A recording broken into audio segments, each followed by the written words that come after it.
Hello দর্শক, আসসালামু আলাইকুম। আশা করি সকলেই ভালো আছেন। তো দর্শক, দেখতে পাচ্ছেন এই যে ধান ক্ষেতটি, এই ধান ক্ষেতটি আপনারা কিভাবে চাষ করবেন। তো বন্ধুরা, এই ধান ক্ষেতটি চাষ করার খুবই সহজ উপায়। তো বন্ধুরা, আপনারা যারা যাদের যাদের বাড়ির পাশে আপনাদের জমি রয়েছে, তো বন্ধুরা, আপনাদের বাড়ির পাশে যদি জমি থেকে থাকে তাহলে অবশ্যই সেই জমিতে কিন্তু আপনারা ধান চাষ করতে পারবেন খুব সহজেই। তো বন্ধুরা, এই ধানগুলো আপনারা প্রথমে বাজার থেকে কিনে আনবেন।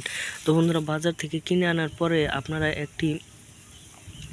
আপনার পাশের জমিতে আপনারা সুন্দর করে চাষ করে নেবেন। চাষ করে নেওয়ার পরে আপনারা সেই চাষ করার জমিতে আপনারা এই ধান গাছের বীজগুলো আপনারা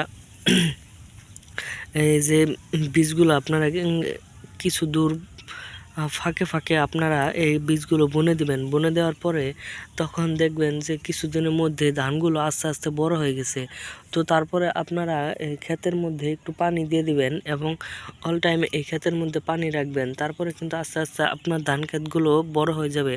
তো বন্ধুরা, তারপরে ধান বড় হয়ে গেলে আপনারা কিন্তু এই ক্ষেতে সার দিবেন এবং আপনাদের ক্ষেতে জানি প্রচুর পরিমাণে ঘাস না হয়, ঘাস মরার ওষুধ দিয়ে দিবেন। এতে করে আপনাদের ক্ষেতে কখনো ঘাস হবে না।